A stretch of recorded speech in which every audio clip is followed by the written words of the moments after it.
Hey guys.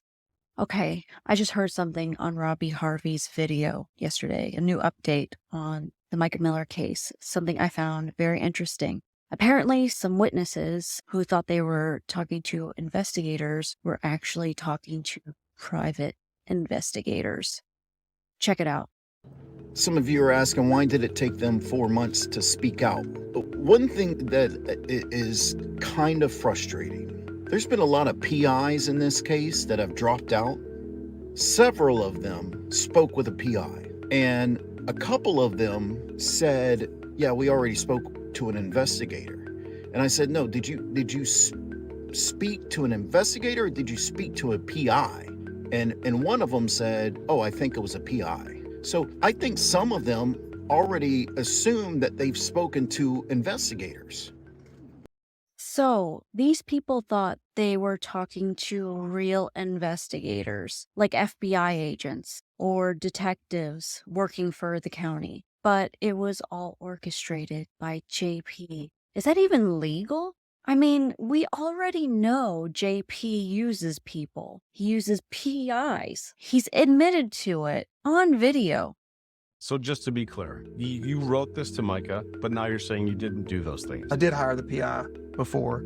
I did everything I could to stop her from getting a weapon, everything you could imagine. I hired a private eye, and I said, put a tracker on her car, and if she gets anywhere near a gun store, please let me know. I did everything I could think of. Did that private eye alert you that day? No, I had stopped paying for it about 4 weeks beforehand. Yeah. Why? Run out of money, and people telling me that she was totally fine, and I'm wasting my time.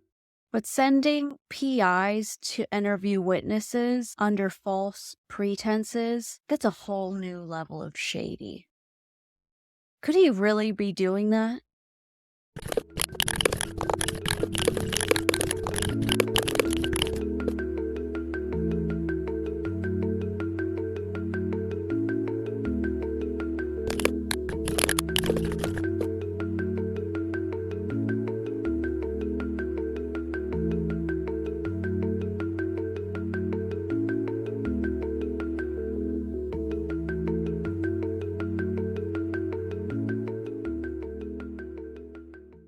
So it is legal, as long as the PI doesn't explicitly lie about working for the state.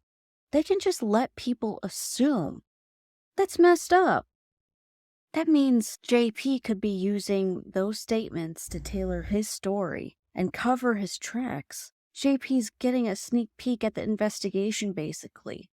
Micah deserves justice, not a rigged game where JP knows all the moves in advance.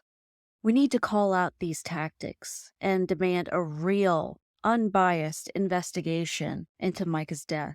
This is just further proof that JP Miller is doing everything he can to control the narrative, as always.